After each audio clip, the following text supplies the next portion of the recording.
El dolor es muy fuerte en las mañanas. Mi cabeza y mandíbula no aguantan más. Hace una semana estuve realizándome un tratamiento para el bruxismo. Desde que tengo 14 años sufro de esto y el dolor muscular que me causa cada vez empeoraba más.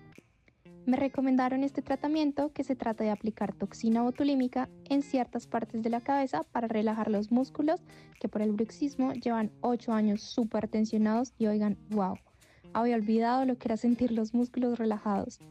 Estaba tan acostumbrada a vivir ese dolor que me siento tan relajada y sin dolor desde que me apliqué este tratamiento que estoy muy feliz con el resultado. Y como sé que mucha gente sufre de bruxismo, tuve que compartirles esta recomendación.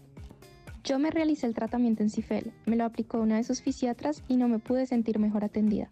Me explicaron cada cosa que hacían, cómo iba a funcionar el tratamiento y la verdad, casi no me dolió nada.